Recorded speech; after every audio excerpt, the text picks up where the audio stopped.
Hi, everybody. Barry McGuire here for Barry McGuire's Creative Real Estate Education Group. We meet up most Mondays at 5 p.m. for the Monday main event. We talk about creative real estate in all its aspects. We bring in professionals from various fields to talk about what they do and what we should know in the insurance field, in the tax field, in the financing field, in the development field. We just have general discussions about creative real estate, and we hope it helps you with your own portfolio and your own plans and your own thoughts about creative real estate. And so we're going to do a little more of that today. Today we're going to be joined by Wayne Hillier, who's running the show, and by Dean Mantai, who's both Wayne and Dean are focus group leaders in our organization. They both show up at our events and help us tell you folks and other folks about creative real estate, because both of them have got wide experience and they don't mind sharing what they know, which is another thing about our group. It's about helping each other. It's about playing for win-win. It's about sharing the knowledge. And that's kind of what we do on these Monday main events. So let's bring in Wayne and Dean, and we'll just do a little bit of an intro here. Hi, you guys. Looking good. So I come back to Edmonton. It was beautiful when I left. It was like 15 above, and there's this white stuff on the ground. I don't get that. I've been away 2 weeks. What's going on? God damn it. Oh gosh, it's pretty crazy out there, Barry. Nearly blew over today. I was not happy to go outside, but I had to. No, it was it wasn't very cold really, but the wind was howling at 50 clicks and the snow was blowing. I've got sections of my sidewalk that are completely clean and others that have like a foot and a half of snow drifted up. Yeah, that's how it looks for me. So Donna and I were away on our first holiday since COVID began, our first warm weather holiday. We got down to Martinique in the French West Indies, and of course it's all day sunshine and beautiful, and your hair is all fluffy because it's humid, and my little cough that I had disappeared and came back as soon as I got off the plane. I'm going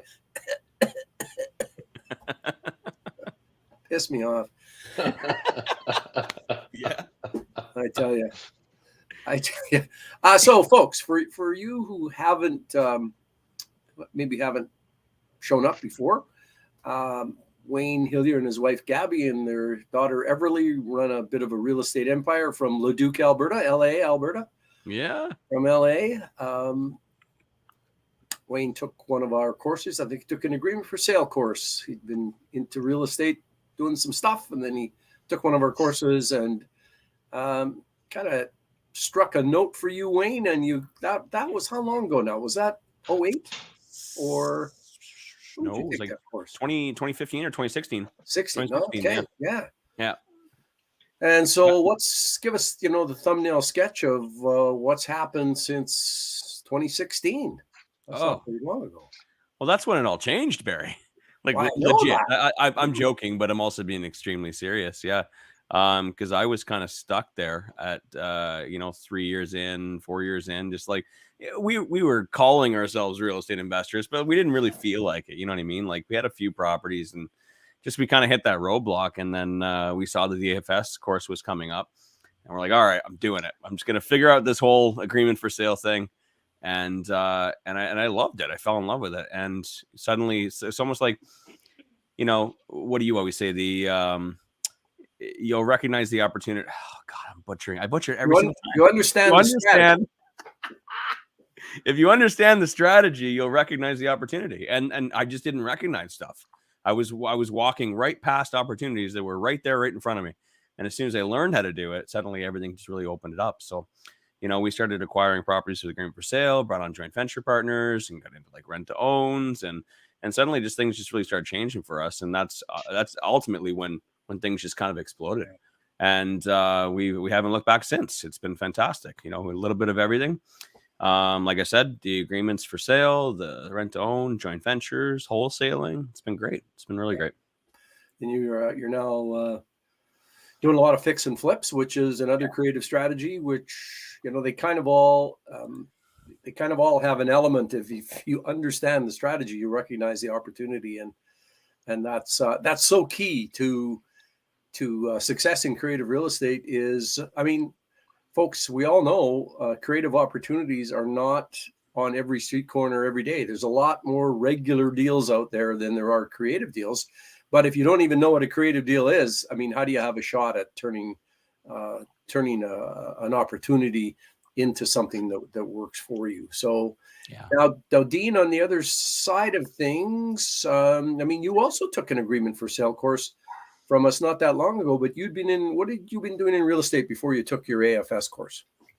I had already been doing flipping, and I held a bunch of doors already. So the I guess the agreement for sale really just opened up more doors as far as, being able to bring in more rentals. And then of course I kind of used it on some of my flips as well, which kind of opened up more doors, right? So now I could be doing more than one flip. Now I could be doing many. So this year at my height, I was doing 6 different deals at once, like six Wow. different flips. Um, and so I'm hoping that I'm going to be down to 2 by Christmas now. But yeah, it's an incredible strategy. I was just telling somebody though today, you need to be educated and understand it, or Yeah. you can get yourself in a lot of trouble with it. Um, and I've had experience in the past, going back quite a few years now, but trying to do, not even that creative, but like trying to do a rent to own without the proper education and paperwork. And I ended up having to sue the person to kind of end the thing. So anyways, that's a long story, but I'm just trying to make my point that being educated is so important. It's vastly important that you get appropriate education for whatever you do, and creative real estate is absolutely no different. And I mean, I think we've all learned that if you're trying to work on a creative deal with someone in the group who doesn't understand it, so as maybe you're a buyer, if you don't have a lawyer who understands what an agreement for sale is or how a rent to own works, if the seller doesn't understand it, if they don't have a lawyer who understands it, then it can be hugely difficult, and the chance of failure or huge cost of putting together your creative deal, whatever it might be, it balloons in time and money. I mean, I'm to the point in my law practice now where when a creative deal comes in, I go, all right, who's your lawyer, or who is the lawyer for the other side? And if they don't either A, have a lawyer at least, or B, and better, have a creative lawyer, I say, you know what? Probably to my client, I say, you know what? I can't in all good conscience get you to pay me a big retainer and move this thing along, only to tell you a little ways down the road that it's all collapsed and you've got a giant legal bill because the other side have no idea what they're doing. So because I've had a few deals where you go, okay, well, maybe their lawyer isn't exactly trained, but he's a cooperative guy. But it doesn't matter. If people don't understand how the pieces fit together, then the deal has a huge chance of failing. And even if it does come together, it costs a ton of money. So that's a watchword for me in my law practice. And for anybody who's listening, you can burn up a lot of your time and money when the other side has no idea what they're doing. Mm-hmm. So absolutely something to know there. I've got a couple of deals going on right now where I'm in that situation, and I feel bad for my clients who are accumulating vast swacks of legal time with not much result so far. But I'm sure I'll pull it out. They're in good hands. They're in good hands, indeed. All right. Well, today we wanted to talk about what we're seeing in the marketplace. What are you seeing in your business in today's market? So We're kind of in the shank of the year here. It's almost the end of November. Traditionally, things slow down a whole bunch. Now, not that we're all traditionalists and we don't think we have to pay attention to the fact that most people stop doing real estate, after Remembrance Day on November 11th. But I mean, we've got a big war going on. There's huge health issues still happening. Our provincial government has come under different leadership, and some people love our leadership and some don't. I mean, there's lots going on. Interest rates. The governor of the Bank of Canada says, well, maybe we're slowing down, but there's still more rate rises to come. States are kind of wishy-washy a little bit, but interest rates have gone up quite a bit. I've got one poor client who's trying to do one of those big CMHC mortgages under the new plan that we talked about with Garth Chapman some weeks ago. And Garth's going to come back on as a mortgage broker who understands the CMHC program that has increased amortization periods and is aimed at helping out folks with affordable housing. In return for doing that, buyers get more favorable terms from CMHC. So I've got one poor client who's in that program, and 7 months later, she's still trying to fund her mortgage. 7 months later. It was interesting to be able to say to her, I think about 4 months ago, after we've been working on the deal for 3 months, that, okay, closing date's coming up in very quickly here. We still don't have any mortgage instructions. And it comes to closing date and there are no mortgage instructions. And I said that to her, and she was able to say, well, I don't like it, but I'll just pay cash for now. So,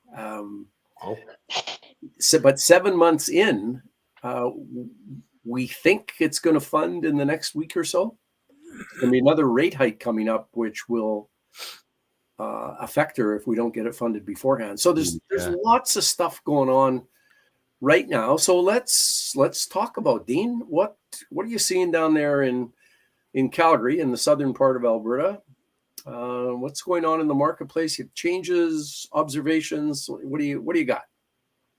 So I've got a bunch of stories for you, Barry, because as you know, I'm a very active investor and I'm also a realtor. So a couple things I'll bring up is in the last couple of weeks, in fact, the inventory dropped off about a week after I had accepted what I think is a little bit lower than what I should have on one of my flips, but it's okay. I'm so happy. I'm above what I had originally anticipated when I bought it. But for as long, so I haven't been a realtor super long, but for the better part of the year, I've never seen the amount of listings in Calgary go below 5,000 or more. And now we're at, if you include pending listings, we're at 3,200. And if you take out pending listings, we're at 2,700. Whoa. There is nothing out there. I've been in the process of buying because I'm trying to, as I sell off my other properties, I'm trying to buy more for keeping my contractors busy going into the new year. I put in an offer last night. They were asking 379, which granted was low. They were looking for multiples. I went in at 400 with no conditions, paying cash, and there was 11 other offers, and they got 435. Holy smoke. And at 4, I was like, I was not loving that number, but I was like, I think I got this one. 435 is what it went for. Man. Yeah. So we are at a huge deficit in listings right now, which I have 2 more that I'm putting on the market before Christmas. So I'm somewhat happy about that on one sense, but on the other side of the fence, I'm cranking up. I'm spending like 3 times the amount of marketing this month than I normally would for motivated seller leads, because there's nothing on the open market right now that would work for my particular business.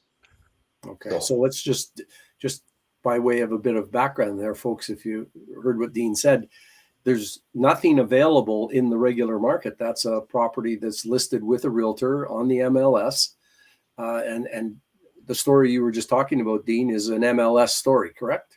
Correct. Yes. Yeah. So what Dean is doing and what creative investors have to do, and a change, we're talking about changes and what today's market is doing to you or making you do. So Dean is now spending, did you say, 3 times as much as you would normally spend on marketing? Yeah. Yeah. So and you spend a decent dollar monthly on marketing. You're not spending $125 trying to, get Google to do your work for you. You're spending way more than that. Yeah. So that is really interesting. Yeah, nothing going to happen in the regular market if there's 10 people competing for every deal and going to bid over list every time. Those are never going to work for creative investors. Never. I would have assumed that there'd be a lot more listings. I'm actually a little shocked by that, considering how things are. There's no buyers. There's no buyers and there's no listings. Well, there are buyers. What makes you think there's no buyers? Yeah. Well, I mean, home buyers, right? I mean, you're talking about investors, right? You're probably. I'm talking. Yes. Yeah. This property was specifically very run down. It was definitely something somebody would buy to renovate for sure. Right. And I would guess that somebody that paid $435 more than likely is planning on renovating to live in it. Those numbers just didn't necessarily work for what I wanted to do.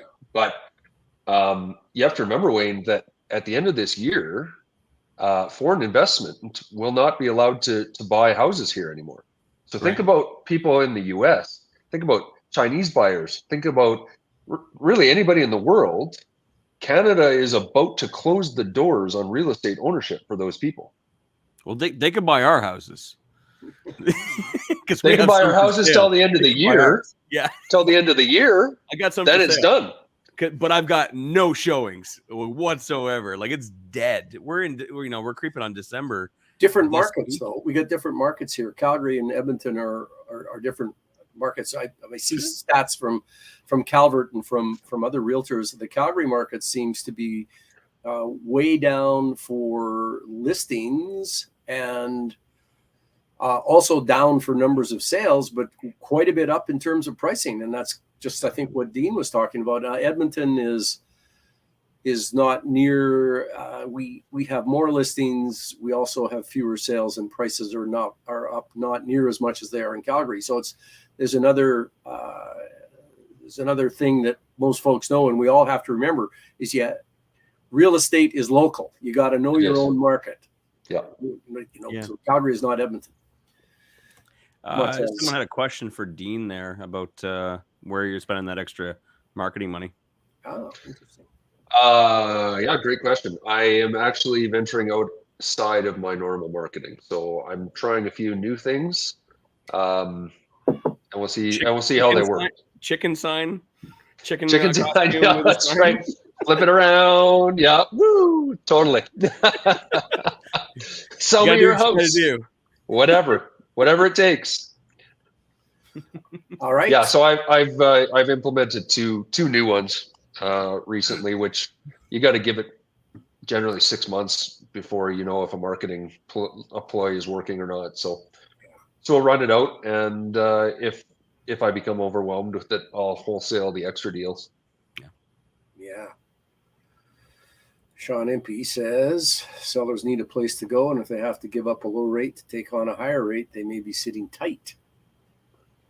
Well, that's true. It's kind of what my assumption was, is that everybody was still holding off.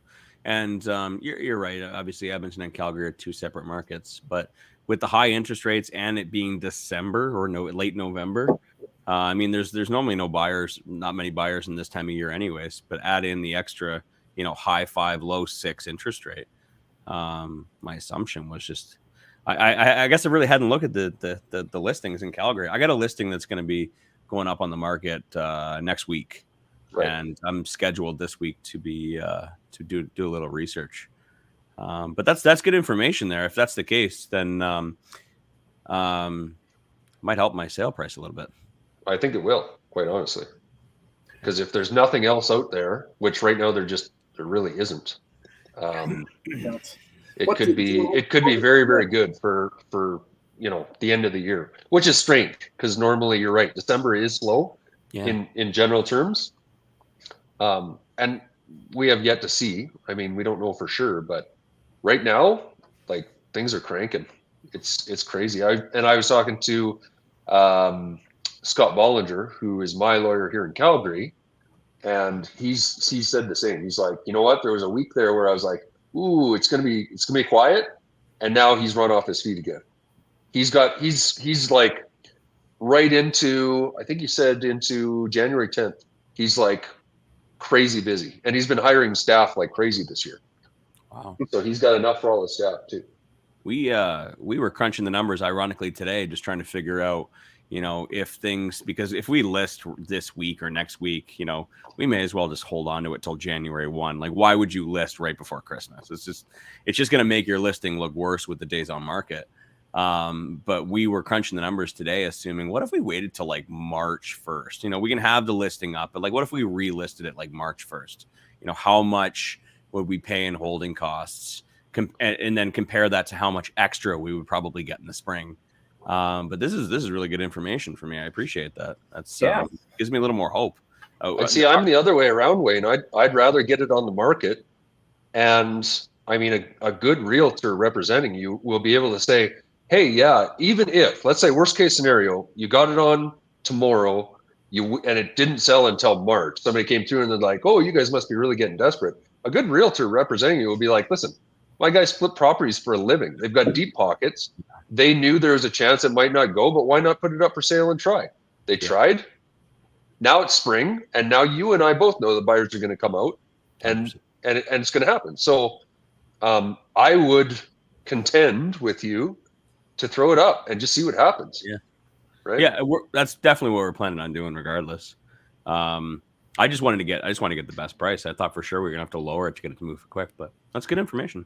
So, Dean, you were talking about the number of listings right now. What would have been the high? How many? When listings were at their highest or near? I mean, how many listings would there be in the Calgary area?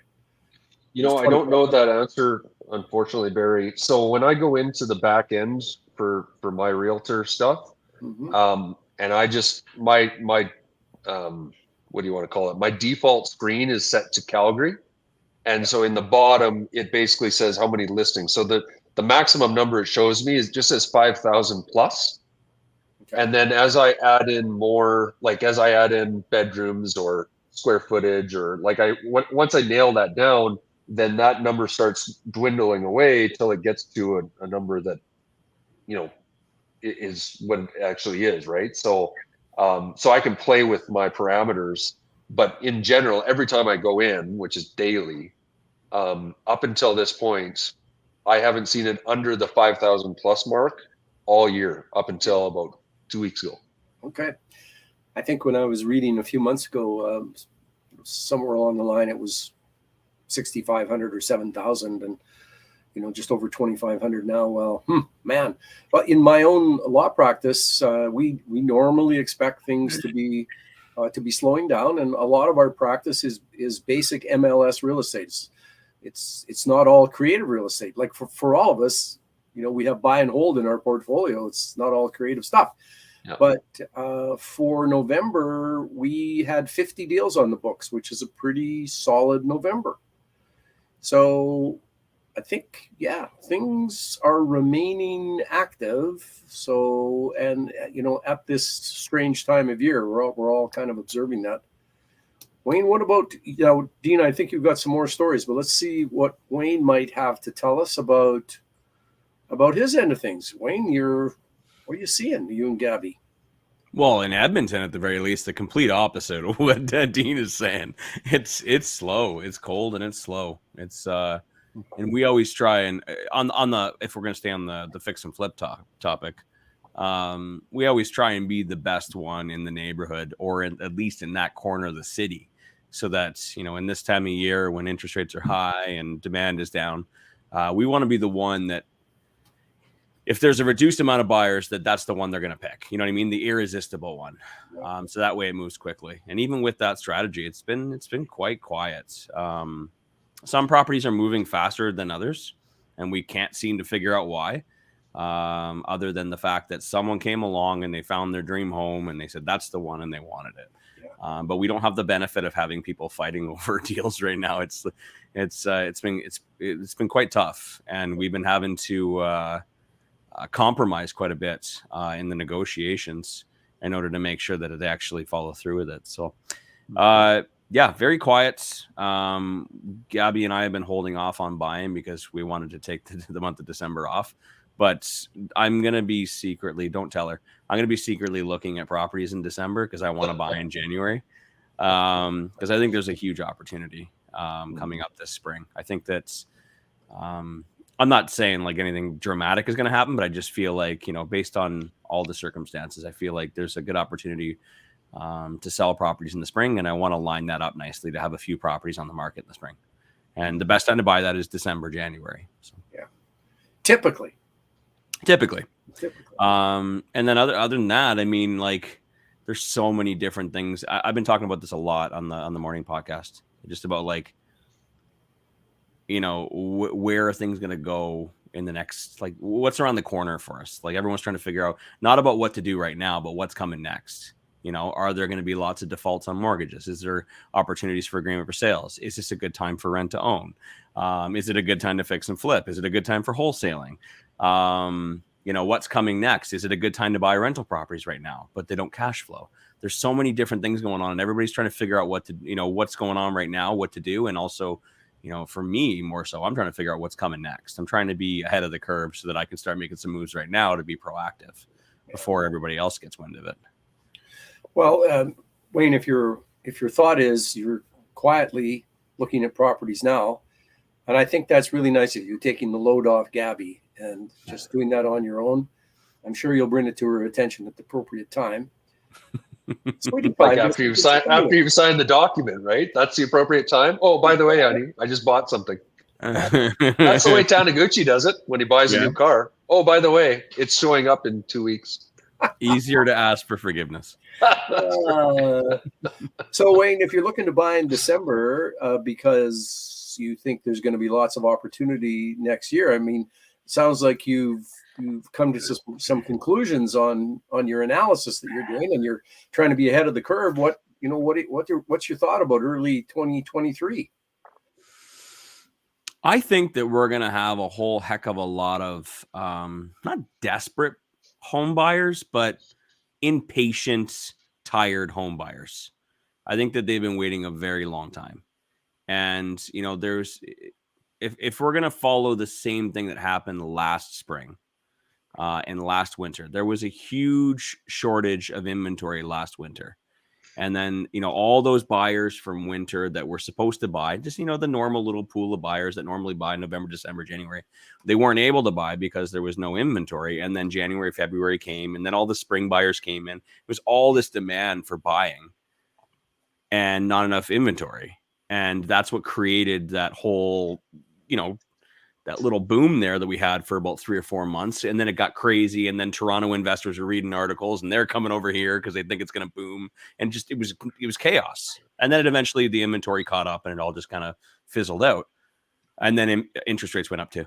But if we're going to follow what happened there, there's a significant more amount of buyers who have not bought this year because of the interest rates. All they've been reading in the articles, in the headlines, is that interest rates are going to keep going up, and everyone's like, I can't afford it anymore. Their buying power's gone. They can't afford anything anymore. They don't want to buy a townhouse. They want to buy a $400,000 house. So I just feel like there's going to be a lot of like 20, 25-year-old young families that are just be like, screw this. I want to buy a house. I'm tired of this. I just read an article that said that interest rates are only going to go up another 0.75. So I think it's going to stop. This might be the good time to kind of get in while the market, while there's a good opportunity to get a really good deal. I just feel like the spring is just it's going to warm up a little bit. And I want to have some listings on the market around that time. I think it's an opportunity. And it's a bit of it's rolling the dice, but I wasn't prepared last year. I picked up those properties in the spring and in the summer, and now they're all ready right now, which is kind of dumb because I missed it. Now I feel like, this is an opportunity where you can get some really good deals in Edmonton because there's no buyers. Get some good deals, do some good renovations, throw them up in the spring, roll the dice, and maybe I might get some multiple offers and get some really good, get some good profits. That's my assumption. Okay, well, that's quite a bit different than it is in Calgary, but you have to plan. Yeah. If you fail to plan, you plan to fail, as they say. You got to do something.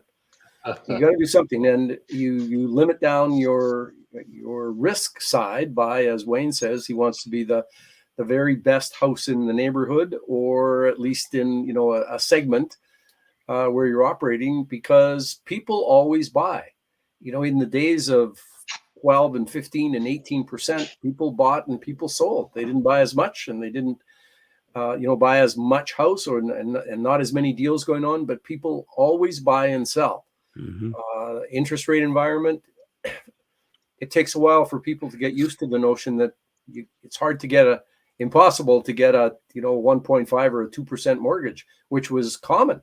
Now that's a thing in the past, and people look back fondly, but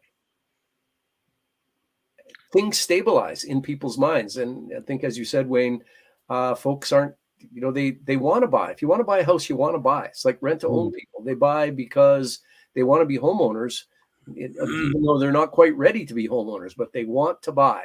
Yeah. And so I think there's going to be a big element of that as interest rates stop taking the enormous jumps and are heading towards stability. And our central banking guys are starting to telegraph that they think that, yes, we got to raise those rates still, but it's the jumps won't be as much or as many. So, your analysis might be right.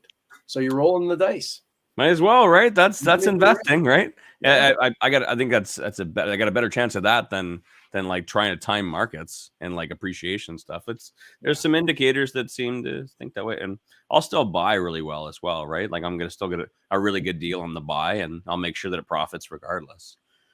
I see a comment here that the GTA, the Greater Toronto Area, and its voters can take pain for only so long. Wouldn't surprise me if they allow amortizations up to 40 years or 50 even.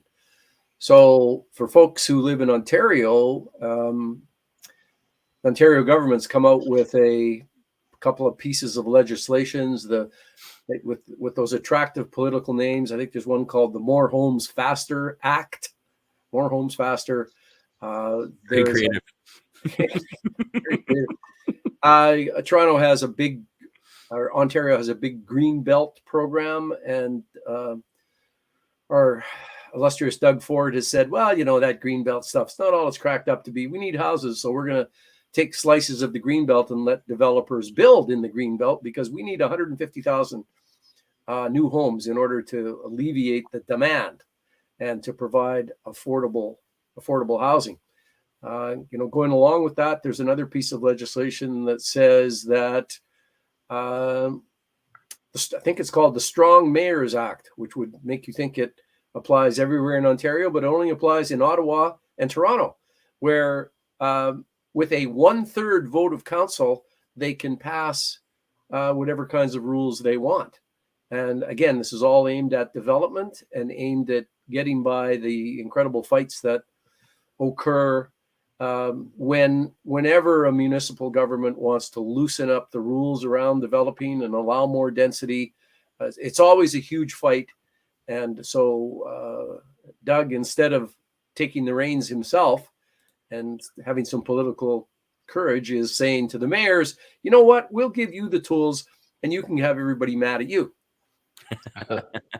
But I guess, my comment is aimed at, for anybody from Ontario that's watching. It's a little tougher to do creative stuff in a very vigorous market. Not as vigorous right now. I think there's a prediction that prices are going to be down an average of $175,000 per unit. And there's the fallacy of the average, since that is across the country and so unduly influenced by the big markets in Ontario and in BC. But for anybody who's listening from Ontario, do you have any comments on where you see your market going? And even with those price drops, are people going to be able to actually buy some houses? So we'll wait for anybody from Ontario to make a comment, and then we'll carry on from there and go back to Dean with with another story. Dean, what else you got for us from the cow Well, tent? I was actually gonna come back around just as I guess a different mindset on this interest rate thing. I know that that's all anybody's talking about right now, but I mean, a couple of things come to mind. Number one, like when I built my house 15 years ago that I still live in, I was paying today's rates, and it was normal then, and I didn't balk about it, and it was like, cool, I got a mortgage and I got the house I love, and we Yeah. built it and blah blah blah, right? I mean, Yeah. what I've learned, and as you know, I come from a long sales history in the car business, is people will afford whatever they want to afford. And that's houses, that's cars, that's whatever new gadget, that's the next iPhone. I mean, Barry, we would sell cars, and people's credit in some cases was so bad they would take an auto loan at 30% interest to drive the car they want to drive. We're talking about 5 and 6% interest here. It's still free. It's not free money. I say that because as an investor, obviously I am always calculating, my profit over what my expenses are, but it's still very, very inexpensive rates considering when I was growing up. I remember my parents having a talk about maybe losing their house. Yeah. My dad worked his ass off and was gone most nights so that he could earn enough money at 18, 19, whatever percent interest. So, Yeah. I mean, as a mindset, again, I want to turn it on the positive here a little bit because we ain't that bad, really. Like the people that want to buy a house will still buy a house. And in the spring, more than likely, people will have gotten their heads around, okay, this is the new normal, which is what everybody likes to use as a phrase. And these are the interest rates and these are what they are. And I guess I'll pay this for the next, few years and then we'll see what happens or whatever. So I just wanted to say that we shouldn't be doom and gloom on what these interest rate hikes have done. It's the only reason that it's a thing is that we've been used to 1.5 and 1% interest rates, and that was never sustainable, if we're honest, right? No. It had to go up. We just don't like that it went up, right? We just don't like it, but it had to go up. So, anyways, I want to just spin that just a little bit because, yeah, I don't see the whole sky is falling just because of 3 or 4 or 5 basis points. I just don't. Yeah. So. No, I absolutely agree with that. I think back to my first house that was a 5-year mortgage at 12%. That was the standard rate, and it had been the standard rate for a number of years. It was on its way up to the 18, 19, and I lost a house out of that. I had to sell a house. Didn't lose it. I had to sell it. But when it was buying it the first time, it was 12. I went, 12, oh, that's good. That's the standard rate, 12%. So, and yeah, so the rates are not that bad, historically speaking, and people do have to buy, and people, as you say, they will afford what they want. Yeah. Somehow. They will afford Always. what they want. So I see we got a few comments here from the GTA. Prices are down $100K, but it's still far from affordable. Yeah, if a basic shack is $1 million plus and it's down to 900 plus, that's still a lot of dough. What does Danny Sy have to say? Danny, similar in BC, cheaper markets have less impact on that. They do. And on terrible here, I like that, on terrible. Kingston, Waterloo area, local market down 30% since the high in January. Yeah, so, in a market that's rocketing along, it depends where you are in the market. If you're selling into it, that's great. If you bought at the high and did 5% and had a variable and now your payments are up $1,500 a month, that's not good, especially as prices are dropping. So there might be, I think, some opportunities in those markets where the market has been wild, including here in Alberta, where, I mean, if prices are down 30% and 40% and 20%, if somebody's put up or bought a property for 5 or 10% down, guess what? They're well underwater if prices are down by 20 and 30%. And if they want to sell, they're very upset, I'm sure. So I think in those other markets for creative investing, someplace where you're looking for seller financing, either by way of VTB, possibly, or by way of agreement for sale, there may be some opportunities there.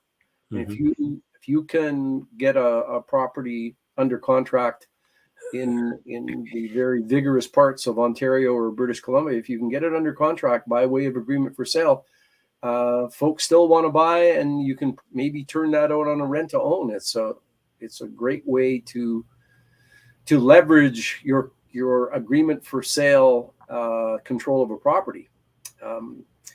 The other thing that I'm seeing is that creative real estate, AFS particularly, is now gaining, I think, a much bigger foothold in the market. Way more people understand the term, or way more people have heard that term. Understand it? Yeah, but at least they've heard about it. I'm running across realtors now. I talked to a realtor in Edmonton who's on the buyer side of an agreement for sale. He goes, "Oh, I do agreements for sale all the time. I don't know this realtor." And I'm going, "How come I don't know you in Edmonton? What's going on? Who are you?" But and so I'm seeing a lot of realtors who have at least heard the term, and they're actually doing AFS deals. It comes up in conversation more. I get inquiries more, both people just calling me up and off my website. One of our students from our AFS event in September is successfully, he says, doing agreements for sale in Ontario. So Ontario is a traditionally tougher place to do agreements for sale just because they're not as widely known there. And, you need folks who know about it. You need lawyers who know about it. And so it's been tough slugging for some of our students in Ontario. But 3 or 4 of the folks in September who came to our course in Edmonton were from Ontario, and they were enthusiastic, and they say they're doing AFS deals in Ontario. So that we're looking to talk about change today. That is a big observable change in a market that's traditionally been a little more resistant to that creative strategy. So that's another thing we're seeing. With all of this, I mean, with the reduced amount of houses being, purchased and sold and stuff, and all this interest rates and everything going up, and have you guys noticed that rents are going up as well because less people are buying? Yes. Yeah. I'm seeing rents going up quite a bit, actually. Yeah, we were locked into a low rent cycle during COVID here in Edmonton in one of my multis, and as things have come up, there's been much less resistant to rents that are far more what they need to be. And I'm finding that's good. Oh, I was going to say, I'm finding that it's not just investors trying to raise their rents, but obviously the non-sophisticated landlords, the ones who had a house and then they moved in with their husband or with their wife, and they decided, well, I'll just keep this house as a rental property. For those people that are in variable, or those people that are coming up for mortgage renewals right now and seeing those $600 in mortgage payment, the mortgage payment's going up by $600. I'm seeing a lot of that crazy rent. Like rent should be $1,700-$1,800 for single family, but I'm seeing a lot like $2,400-$2,500. You kind of always see them when okay, they're just trying to cover their expenses. They're just trying to cover. But I'm seeing a lot more of that, and obviously with more properties being significantly higher, it's going to raise the average a little bit. So I mean, it's not great that it's the interest rates are so high and buying a rental property is really hard right now. But keep in mind that if the rents go up and kind of go up with the cost of the expenses, with the increase to mortgage payments, it could actually kind of help us out in the short term. Yeah, it could. And rents have been abnormally low, and they like interest rates, rents have to go up. So yeah. And once something has to do something, it generally does. So so rents are definitely heading on up. And just looking at a few more comments here, had a couple of realtors in BC ghost me when I brought up AFS. Yeah, just because a few more people know about it doesn't mean that everybody knows about it. And I can sometimes see it from the realtor's point of view. They don't know what an AFS is. They don't understand it, and they're going, you know what? I'm sticking with what I know. I'm not going to get involved in some however they might describe it. Most realtors are very traditional in their thinking. Mm-hmm. And I took the realtor course this year. It's 120 hours of your life to take this course. And there was one single mention of AFS in the entire course. And it's kind of it was in the contract section. So it's, pretty dry as you're going through it anyways. But if you didn't know what an AFS or have any reference to it, you just brush past it and never even realize what it was. Most realtors I've talked to have no idea. No, they don't have any idea. And I've talked to a couple of realtors who think they know and they don't really know. But I think the notion of agreements for sale, or AFS as we like to call it, is slowly gaining wider acceptance. So, we'll see how that goes. Mm-hmm. What else we have for comments here? Ottawa region, a lot more inventory with high prices. So maybe some of those folks who bought can't afford, but they're still looking to get the price. Once prices have been to a point, and when they diminish from that point, they go down from that point, there's a lot of sellers. Now, Dean, I mean, you're a realtor and an investor in the marketplace. I think some sellers just can't get their head around the notion that their house is worth less than it was at a point in time. Absolutely, 100%. So it happens all the time. Yeah, and for those folks, again, we've said in our focus workshops that can be an opportunity if you can pay a seller the price they want, and they'll give you what you want, which is seller financing by way of AFS. Then that's turns out to be a win-win. Mm-hmm. And Dawn Serdar got ghosted last year from realtor. She contacted me again a couple of weeks ago. Wants me to buy outright. Also wanted more than I offered last year. Numbers don't work. There was another comment about making comparisons to older times and higher interest rates. Can we pop that one up? Where is it now? Numbers don't seem to work. No, not there. Keep going. Scrolling. Agreements for sale, land contract for deed. That's not it. Your answer is simple. Next. Yes, Robert, this is recorded. You'll be able to see all this. There was a comment there about the discussion we're having on interest rates and the new normal isn't really applicable, because back in the day when rates were higher, prices were way lower. And so it's not a fair comparison. I think my observation there is, yes, prices were lower back in the days when interest rates were way, way, way up there, but people made a lot less money. So I think the effect is likely somewhat similar. I know when my dad bought his first house out in the Woodcroft area here in Edmonton, he paid $25,000 for that house. And he had a job that paid him about $350 a week, something like that.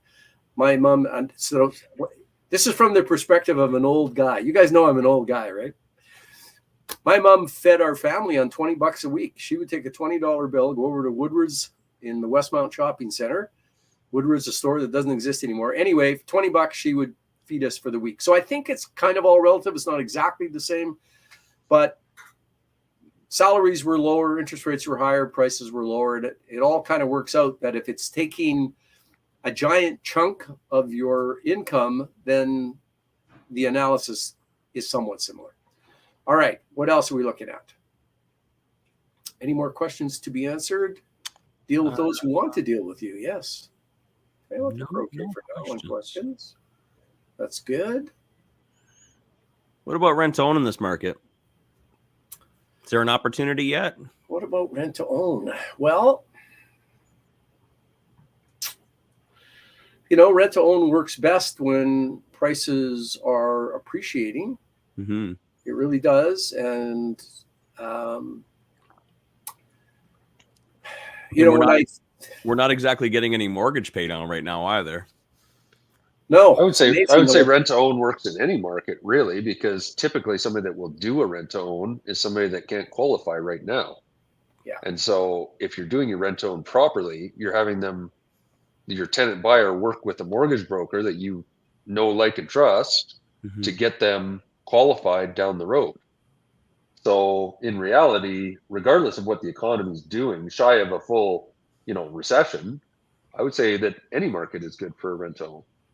Yes, because go back to your car analogy. People want what they want, and if somebody wants to be a homeowner, then they'll figure out a way to be a homeowner. But I think maybe Wayne's point was that in an appreciating market, if you're running a rent to own business, it's way easier to say to an investor, if you can't finance all these houses yourself, and it's, you're running a kind of a full-time RTO business, that in an appreciating market, you can set the price of that property 3 years out based on an appreciation rate of 3% or 4%, which makes a huge difference in the price that buyer is paying down the road and in the return that the investor is getting. Right. So, I mean, it's not uncommon to have returns of north of 15% for both the investor who's giving you money to acquire that RTO house and you as the person who's putting the deal together. Yeah. But are we going to be looking at appreciating numbers in Calgary, Dean? You certainly are. So if you think you want some appreciation to make your RTOs go, Calgary might be a good place to do that in Alberta for sure. Yeah, I don't know if we're going to get more appreciation. We had the same boom that Edmonton had back in the spring, and I mean, prices rose pretty significantly, which was awesome. We've seen it come back just a little bit. I don't know. I don't want to say never, but I feel like things are going to kind of hold steady where they are right now for a little bit. We'll have to see what appreciation does. So it just depends on your strategy, really. It depends on the strategy. And I mean, there's macro forces at work out there. There's an article in The Economist this week, which is one of those magazines that if you don't have time to sit and read this dense analytical verbiage that they put out once a week, I think The Economist shows up once a week. Don't ever get a subscription to The Economist. But in their most recent article, they update their livable cities in the world, and in their top 10 cities in the world, Toronto, Vancouver, and Calgary are in the top 10. So from a world perspective, even though the cost of housing is, from our insular local perspective, huge in many parts of Ontario, many parts of British Columbia, from a world perspective, it's just one of the many factors that go into what's going on. So maybe that's not going to be as much of a factor, Dean, if we have that legislation that regulates foreign buying. But Canada generally is viewed as a good place to live. And if we want to kind of bring the focus in a little bit, Canadians have to live somewhere. And I know in my practice, I'm still seeing a whole bunch of movement into Alberta from particularly Ontario and British Columbia. And I think that trend is going to continue, because even with prices dropping as much as they've dropped in big parts of Ontario and British Columbia, as one of our observers today said, it's still very expensive to buy in those places. So I think that'll be another thing pushing along what's going on here in Alberta and raising prices, and maybe helping Wayne with buying now to close in January and sell into a spring market. We'll see how smart he is when we check up on him in June. I'm still going to make money regardless. I just want to make more money. See, folks, it's easy. It's not a matter of if Wayne's going to make money. He's going to make money. It's only a matter of how much. That's it. That's it right there. That's a good thing to be able to say, don't you think? Check in with me in the spring. I don't know. Okay. No flat out guarantees. Yeah, I'm really like, if I didn't, and obviously my circumstances are different than Dean's circumstances, which are different from Barry's and everybody else here. But I feel like, if you are serious about real estate investing, I think that everybody should be looking at December right now. I think that there's just some really, really cool opportunities in every market. I think that while people are scared and while people are crying and while there's chaos, there are opportunities in every market.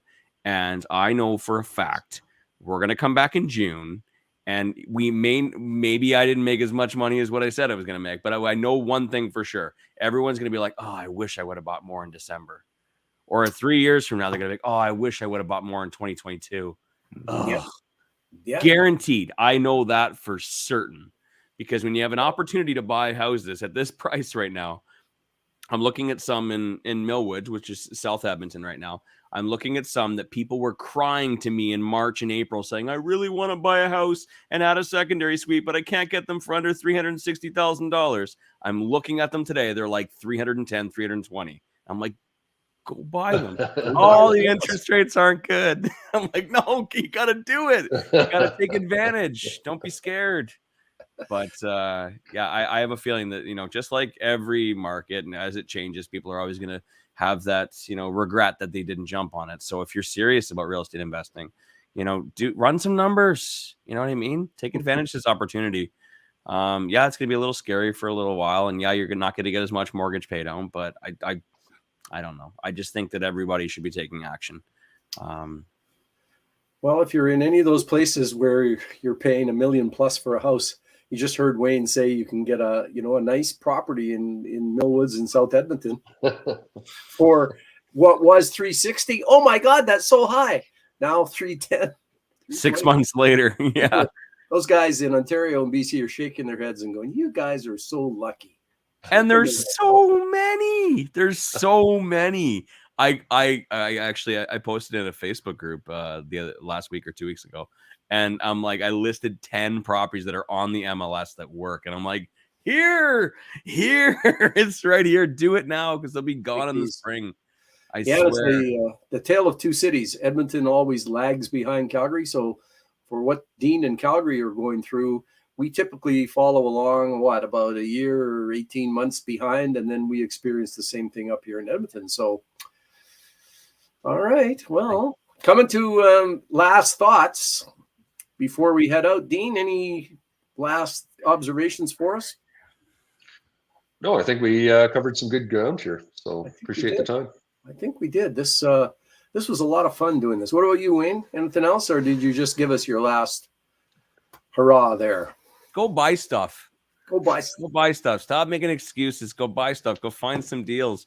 Tons of agreement for sale opportunities coming up here in the near future. They're already here, aren't they? Aren't they already here? Yeah. I wish I had more time. And I wish the weather was a little bit warmer because I'd be out and I'd be hitting that sidewalk and I'd be banging on doors. So if you have the time and you have the ability and you want to buy properties for little to no money down, do it, please. Please share it as well. If you guys are you said that a bunch of people from Ontario that did that September workshop that are doing some AFS deals. If anybody else is doing AFS deals, let's talk about it in the group and Barry's Creative Real Estate Education Facebook group. Tell us your stories. Tell us what's working. Tell us what's not working. Feel free to ask questions too in the student success group and be like, hey, I've been trying and it's not working. What do you guys think? There's a lot of times we can give you a little bit of feedback or a couple tips and maybe, point you in the right direction to get you that next deal or first down deal.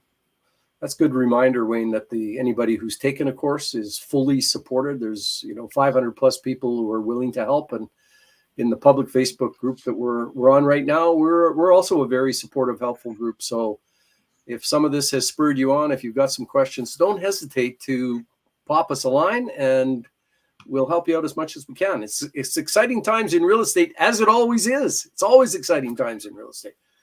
Just have to figure out which part of the exciting bit you want to be involved in and then get after it. So, yeah, you guys, thank you very much for showing up. The hour just zipped by. So we'll do it again. Dean, thank you very much. Wayne, My pleasure. as always, worked pretty well today. So we'll sign off and see everybody next time. Good night, everybody.